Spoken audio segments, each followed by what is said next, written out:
Welcome student, তোমার সবাই ভালো আছো তো? হ্যাঁ, আমিও ভালো আছি। তো কি খুব গরম লাগছে, তাই না? হ্যাঁ, খুব গরম পড়ছে।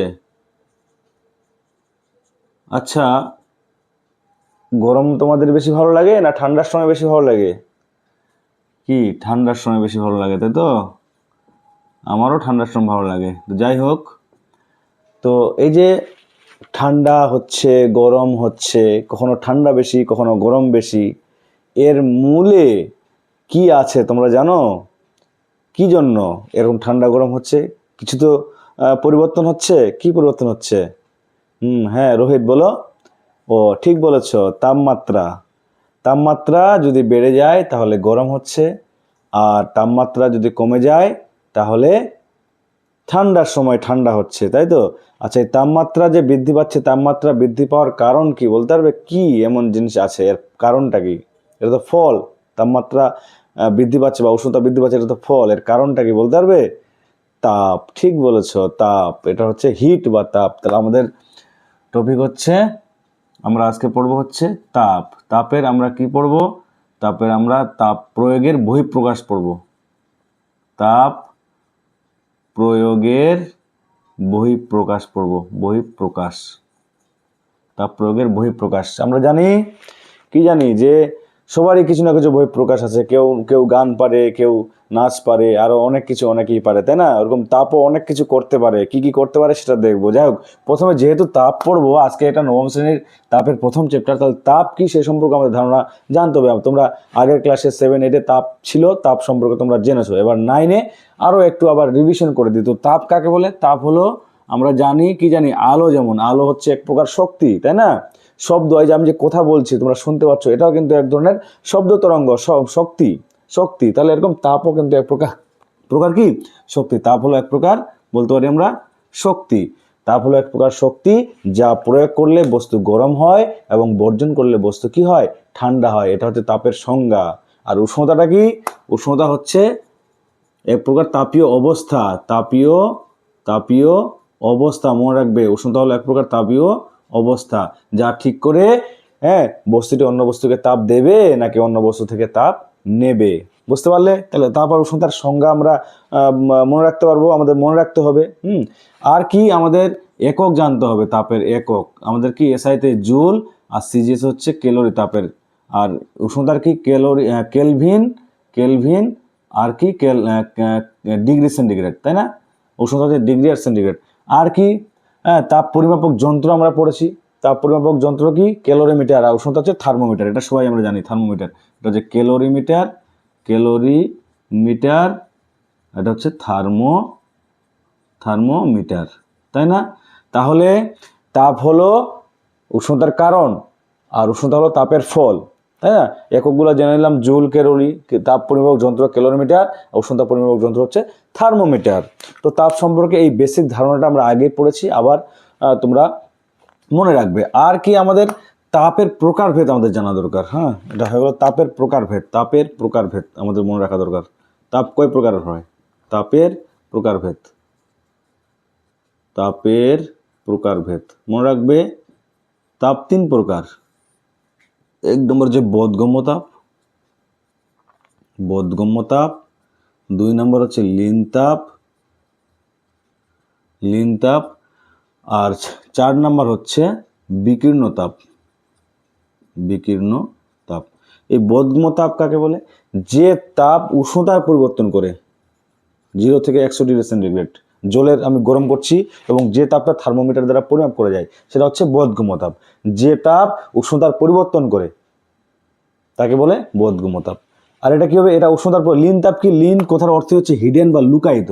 যে তাপ উষ্ণতার পরিবর্তন করে না, থার্মোমিটারের সাহায্যে লীন তাপকে মাপা যায় না, কিন্তু কি করে? অবস্থার পরিবর্তন করে। যেমন কি আমাদের হচ্ছে বরফ থেকে জল করে দিল 0 ডিগ্রি সেন্টিগ্রেড, 0 ডিগ্রি সেন্টিগ্রেড। আমাদের 0 ডিগ্রি সেন্টিগ্রেড বরফও পাবো, 0 ডিগ্রি সেন্টিগ্রেড জলও পাবো। তাহলে এই দুটাই কি হচ্ছে? অবস্থার পরিবর্তন হয়েছে, কিন্তু উষ্ণতা কোনো পরিবর্তন হয়নি। 0 ডিগ্রি সেন্টিগ্রেড, 0 ডিগ্রি সেন্টিগ্রেড। তাহলে এটা হচ্ছে লীন তাপ। আর বিকীর্ণ তাপ কি? এই সূর্য থেকে পৃথিবীর তাপ আসছে বিকিরণ পদ্ধতিতে, সেটা হচ্ছে বিকীর্ণ তাপ। যাই হোক, এগুলো ডিটেলসে আমি গেলাম না। আমাদের তাপ জানা হলো, উষ্ণতা জানা হলো। আজকের যে বিষয় আমরা পুরো তাপের প্রয়োগের বহিঃপ্রকাশ, নবম শ্রেণীর প্রথম চ্যাপ্টারে এটার একটু আমাদের আলোচনা করে নিতে হবে। তাপ প্রয়োগের বহিঃপ্রকাশ, তাপ বহিঃপ্রকাশে কি কি আমরা পাই। প্রথমত হচ্ছে উষ্ণতার পরিবর্তন। এই যে বোধগম্য তাপ আমরা পড়লাম না, কাকে বলে? উষ্ণতার পরিবর্তন,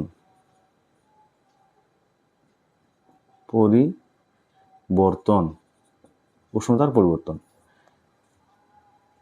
উষ্ণতার পরিবর্তন করে। তাহলে তাপ কি করছে? উষ্ণতার পরিবর্তন করছে। আমরা কারণ জেনেছি, এটা আমি জানলাম থার্মোমিটারের সাহায্যে আমরা করতে পারি। তাহলে তাপ প্রয়োগের ফলে কি হয়? 0 থেকে 100 ডিগ্রি আরো বেশি হয়ে যাচ্ছে। 2 নম্বর হচ্ছে আয়তনের পরিবর্তন। আয়তনের পরিবর্তন কে করে? তাপ করে। কিভাবে? যে কোনো বস্তু আমরা জানি এর অনেক উদাহরণ আছে। যেমন কি বলে, কোনো একটা ছিপি, মনে করো কাঁচের বোতলে লোহার ছিপি বা ধাতব কোনো একটা ছিপি আছে, অনেক সময় খুলতে যায় না, আমরা যদি গরম করে নিই দেখবো যে ছিপিটা খুলে যাচ্ছে। ঠিক আছে। তারপরে হচ্ছে আগের যুগের যে কাঠের চাকা ছিল, তার চারদিকে একটা লোহার বেড়ি দেওয়া থাকে, চারদিক থেকে লোহার রিং থাকে। সেই রিংটা কি করা হয়, কীভাবে সেট করা হয়? এটা হচ্ছে এই যে তাপের যে আয়তনের পরিবর্তন হয়, যদি গরম করা হয়, গরম করলে কী হবে? আয়তনে বেড়ে যায়, আয়তনে বেড়ে গেল, এবার তারপর সেট করে দিলাম, ঠান্ডা করা হলো, আবার সেটে গেলো ভালো মতো, আর খুলে যায় না।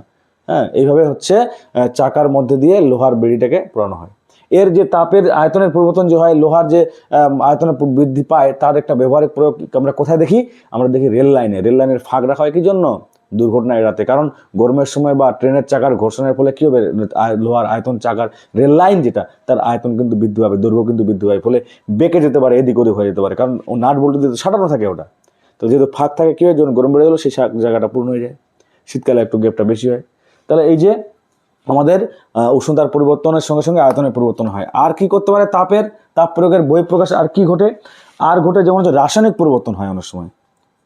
রাসায়নিক পরিবর্তন হয়। কি ধরনের রাসায়নিক পরিবর্তন? যেমন মনে করো কার্বন, যে কোনো জিনিস কার্বন, এই যে অক্সিজেন, কার্বন আর অক্সিজেন তো আছে, আগুন ধরছে কই?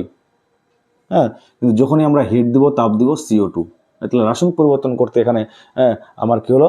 তাপ আমাদের কাজ করছে। তাহলে বহিঃপ্রকাশ কি হচ্ছে? কার্বন ডাইঅক্সাইড উৎপন্ন হচ্ছে, তাপ প্রয়োগ করে আমরা হচ্ছে রাসায়নিক বিক্রিয়া আমি ঘটাতে পারছি। বুঝতে পারলাম? তারপরে আমাদের কি হচ্ছে? বৈদ্যুতিক শক্তি উৎপাদন। বৈদ্যুতিক শক্তি উৎপাদন। আমরা জানি বয়লারে কি করা হয়? তাপশক্তি উৎপন্ন করা হয়। তাপশক্তির সাহায্যে জল বাষ্পীভূত হয়, স্টিম হয়, স্টিম হওয়ার পর টারবাইন ঘুরে আমরা সেখান থেকে বৈদ্যুতিক শক্তি পাই। আর কি হতে পারে? বৈদ্যুতিক শক্তি উৎপাদন হতে পারে। আর যেটা হতে পারে, বৈদ্যুতিক শক্তির পরিবর্তন হতে পারে। বৈদ্যুতিক শক্তির পরিবর্তন হতে পারে। যেমন কি, তাপ প্রয়োগের ফলে ধাতব পরিবাহের ক্ষেত্রে রোধ বলে, বৈদ্যুতিক শক্তির পরিবর্তন বলতে রোধের পরিবর্তন হয়। এখানে রোধের পরিবর্তন হয়ে যায়। রোধের পরিবর্তন আমাদের তাপ প্রয়োগের ফলে পরিবর্তন হয়ে যায়। কিছু কিছু পদার্থ আছে, যেমন হচ্ছে ধাতব পরিবাহী, সেগুলো কি হয়? তাপ প্রয়োগের ফলে রোধ বেশি হয়ে যায়, ফলে বিদ্যুৎ পরিবহন ক্ষমতা কমে যায়। বোঝা গেল? বৈদ্যুতিক ধর্মের একটা পরিবর্তন করছে। আর যেগুলো অর্ধ পরিবাহী আছে, যেমন সিলিকন, জার্মেনিয়াম, এর তাপ প্রয়োগের ফলে আবার কি হয়? তাপ প্রয়োগের ফলে তড়িৎ পরিবহন ক্ষমতা বৃদ্ধি পায়। তড়িৎ বিশ্লেষণ দ্রবণের ক্ষেত্রেও কি হয়? তাপ প্রয়োগের ফলে তড়িৎ পরিবহন ক্ষমতা বৃদ্ধি পায়। ঠিক আছে। আর কি বহিঃপ্রকাশ আছে? চৌম্বক ধর্মের পরিবর্তন হয়। চৌম্বক ধর্মের পরিবর্তন কি হয়? উষ্ণতা যদি আমরা বৃদ্ধি করি, অর্থাৎ তাপ প্রয়োগ করি, তাহলে কি হয়? চুম্বকের চুম্বকত্ব নষ্ট হয়ে যায়। চুম্বকের চুম্বকত্বকে নষ্ট করে দিতে পারে কে? তাপ। জানি লোহার ক্ষেত্রে 20 বিন্দু প্রায় লোহা যদি হয়, লোহার ক্ষেত্রে 20 বিন্দু, যেটাকে 20 বিন্দুকে যে উষ্ণতায় চুম্বকের চুম্বকত্ব নষ্ট হয়ে যায়, প্রায় কত? 800 ডিগ্রির মতো সেন্টিগ্রেড। হয়তো বেশি হতে পারে, কম হতে পারে, এটা আনুমানিক। তাহলে বুঝতে পারলাম। আর কি করতে পারে? আরো একটা লিখে নিই, আলোক শক্তি উৎপাদন। আলোক শক্তি কিভাবে উৎপাদন করছে? এই যে বৈদ্যুতিক বাল্বের যে ফিলামেন্ট, সেখানে আমাদের কি যাচ্ছে? বিদ্যুৎ যাচ্ছে, তাপ উৎপন্ন হচ্ছে, তাপ থেকেই ওখানে আলোক শক্তি উৎপন্ন হচ্ছে। তাহলে তাপ উৎপন্ন হওয়ার ফলে সেই ফিলামেন্টটাতে কি হচ্ছে? আলোক শক্তিতে রূপান্তরিত হচ্ছে। বুঝতে পারলাম? তাহলে হ্যাঁ, তাপ প্রয়োগের ফলে এত সমস্ত কিছু বহিঃপ্রকাশ ঘটে। আরও আছে, যাই হোক, সেদিকে গেলাম না। আচ্ছা, আয়তনের পরিবর্তন বলে আমি কয়েকটা আয়তনের পরিবর্তন যেটা বললাম, সেখানে কয়েকটা ব্যতিক্রমও আছে। যেমন বরফ, বরফকে আমরা যদি তাপ দিই, তাহলে জলে পরিণত হবে। সেক্ষেত্রে কিন্তু এখানে ব্যতিক্রম ঘটে কি, যে বরফটার হচ্ছে ঘনত্ব কম, জলের ঘনত্ব বেশি, তাই এখানে আয়তন বৃদ্ধি না পেয়ে সংকুচিত হয়। এরকম ঢালাই লোহা, রাবারের ক্ষেত্রে একটা ব্যতিক্রম দেখা যায়, রাবারের ক্ষেত্রে তাপ দিলে চুপসে যায়, এরকম কিছু কিছু ব্যতিক্রম দেখা যায়। কিন্তু জেনারেল কেস হচ্ছে তাপ প্রয়োগের ফলে যে কোনো কঠিন পদার্থের আয়তন বৃদ্ধি পেতে পারে, বা যে কোনো পদার্থের, শুধু কঠিন নয়, আয়তন বৃদ্ধি পায়। ঠিক আছে, তাহলে এরপরের ক্লাসে আমরা তাপের হচ্ছে তাপ ও কার্যের তুলতা, ক্যালোরিমিটারের নীতি, এগুলো সব নবম শ্রেণীতে আছে, সেটা পড়বো। আচ্ছা, তোমরা যে বুঝতে পারলে, তাহলে বলো তো যে আমরা যদি তাপ প্রয়োগ করি তাহলে সেক্ষেত্রে আমাদের হচ্ছে উষ্ণতার কি হবে বলো তো রাহুল? হ্যাঁ, উষ্ণতা বৃদ্ধি পাবে, ঠিক বলেছ। আচ্ছা রাসেল, বলো তো যে তাপের এসআই পদ্ধতি একক কি? জুল, ঠিক বলেছ। যাই হোক, আমার ডেমো ক্লাসটা এখানে শেষ করলাম। হ্যাঁ, যদি আমার কোনো ধরনের, আমি তো নিজেও একজন শিক্ষার্থী, হ্যাঁ, নিজেই একজন পড়ছি এবং চেষ্টা করছি, যদি আপনারা এই ক্লাসটি শুনে যদি কোনো সাজেশন থাকে, কি কোন জায়গাটায় ভুল হচ্ছে, কোন জায়গাটায় আরও বেটার করা যেতে পারে, বা কি করলে ডেমোটা আরও ভালো হবে, কারণ এটা তো অভিনয়, ক্লাসরুমে ছাত্রদেরকে বিভিন্ন অভিনয় আমরা কি করতে পারি ক্লাসরুমের ক্ষেত্রে, আমরা ক্লাসরুম সিচুয়েশনে ওটা কিন্তু বেশি এফেক্টিভ, আমাদের যেটুকু অভিজ্ঞতা আছে তার সাহায্যে আমরা ছাত্রদেরকে বোঝাতে পারি। কিন্তু যখন আমরা ডেমো ক্লাস এইভাবে দেবো তখন কিন্তু একটু কঠিন হয় বিষয়টা, কারণ এক্সপার্টদের সামনে যে কোনো কথা বলা যায় না, যদিও হয়ে যাচ্ছে। তো তোমরা অবশ্যই আপনারা বা তোমরা যাই হোক না কেন, যে আমার ক্লাসটা দেখছেন, আমার ছাত্র হতে পারেন, আমার শিক্ষক হতে পারেন, এবং আমার সিনিয়র হতে পারেন, জুনিয়র হতে পারেন, যারাই দেখছেন, যদি দেখে থাকেন তাহলে অবশ্যই আমাকে কারেকশন করে দেবেন, এবং সুপরামর্শ আমি আশা করছি। ধন্যবাদ সকলকে ভিডিওটি শেষ পর্যন্ত দেখার জন্য।